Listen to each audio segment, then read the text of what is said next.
don't know if you can see this, there is a tonload of shattered, broken glass all over the road, just where children are going to be playing.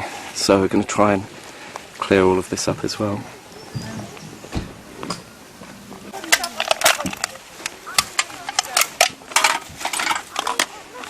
Denunciarle.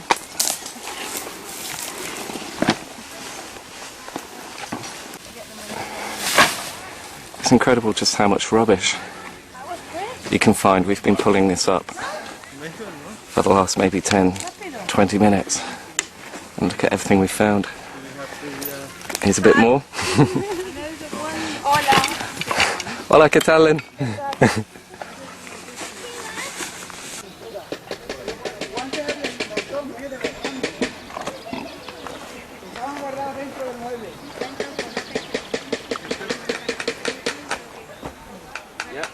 I'm here this morning just north of Marbella with Phil, who's the editor of La Chispa magazine.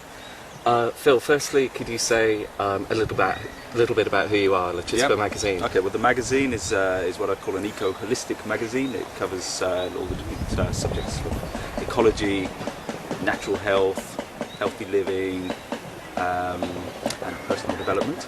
It's been running on the coast here for 6 years now, and we're here today to lend support to an eco group called PINSAPO, who operate around the Marbella area, doing things like we're doing today, clearing rubbish and planting trees, and generally trying to make people aware of the importance of looking after the environment. And could you just say a little bit about this area where we are? So this is the first time I've been here. We're in just above Marbella on the Costa del Sol, and this area is called Puerto Rico, and it's in between the town of Marbella and what they call the Concha, which is the very famous mountain that sits above Marbella. And this is an area which Antonio, who runs the group called PINSAPO, was explaining earlier, that is it's a private land, but it has public access, and they're trying to raise awareness of this area to become a natural park, protected and looked after as well. I think it's the main sort of message, that it's not looked after, it's been used as a dumping ground. And so we've been here today to help clear it up. And this group do most of their work around Marbella. And are there more days like this coming up? What's the plan for the year? Okay, well, as far as Chispa is concerned, my intention with helping to organise these kind of things is that I believe that there's a lot of my readers who are interested in the environment but might not know how to access the ecological groups that do this kind of work.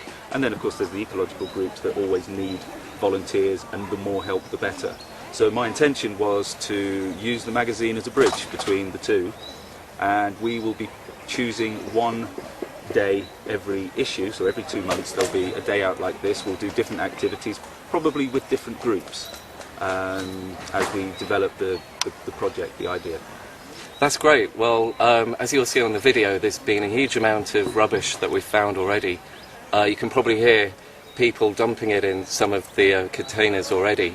You'll see just how beautiful the spot is. But it is a bit of a shame that people leave rubbish here, but there's been quite a few people here today, haven't there been? I think there's been in total about 50 people who've come up here. I mean, this is the thing, you can never have enough people to do this kind of work. And for me personally, you know, I have 2 small children, and to be able to bring them out and just show them how beautiful these places are and how important it is to respect the environment at their age, if they grow up with that attitude, then the world could be a better place. Exactly. There's been a lot of broken glass, you know, and again with children running around. But also for adults, I know for myself, you know, I've had quite a strenuous week this week, one way or another, and, you know, I certainly like to get out into nature to really enjoy it. It's one of the things that it spoils the enjoyment of a lot of places that are like this, where you go and, like you say, you can't let the kids run around because of the dangers of the broken glass and the other rubbish that's around, which I think has, you know, a negative impact on the enjoyment of being out in places like this. Yeah. So last week you may have seen my video where we tried to protest against the motorway that's being built through the forest Pinar del Rey. To be honest, I think it needs maybe quite a few more people to get involved to really stop the motorway, and I was a little bit down because I didn't really know how successful that project will be, but I think actually coming on this kind of project where you really are having a positive impact. I think it's a great thing. I think it's great what La Chispa are doing with the eco groups. It's a great magazine. It's a free magazine that's every 2 months? Every 2 months. It's every 2 months.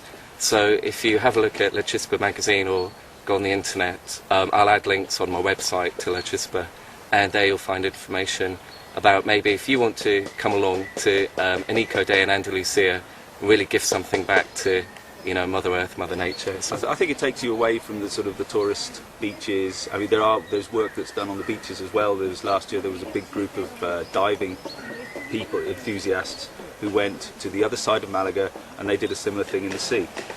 Getting in, picking up all the rubbish. So there's a lot of activity like this down here, and the experience, you know, for people who might be interested, is that it takes you away from the tourist beaches and gets you a different experience of somewhere. Yeah. Well, thank you very much for speaking to me this afternoon. Thanks for your help and thanks for coming along. Yeah, no problem.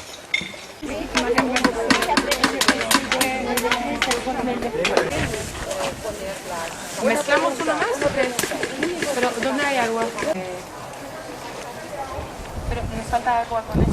Sí. Tiene agua ahí por ahí dentro. Necesitamos una agua. Well, we're just whitewashing the gates and the entrance to the finca here, so hopefully you think I look really sexy as we do all the painting. We've done a lot of clearing and now we're getting ready with the paint. Let's all do those because they're only clearing just enough. Just clearing. The whole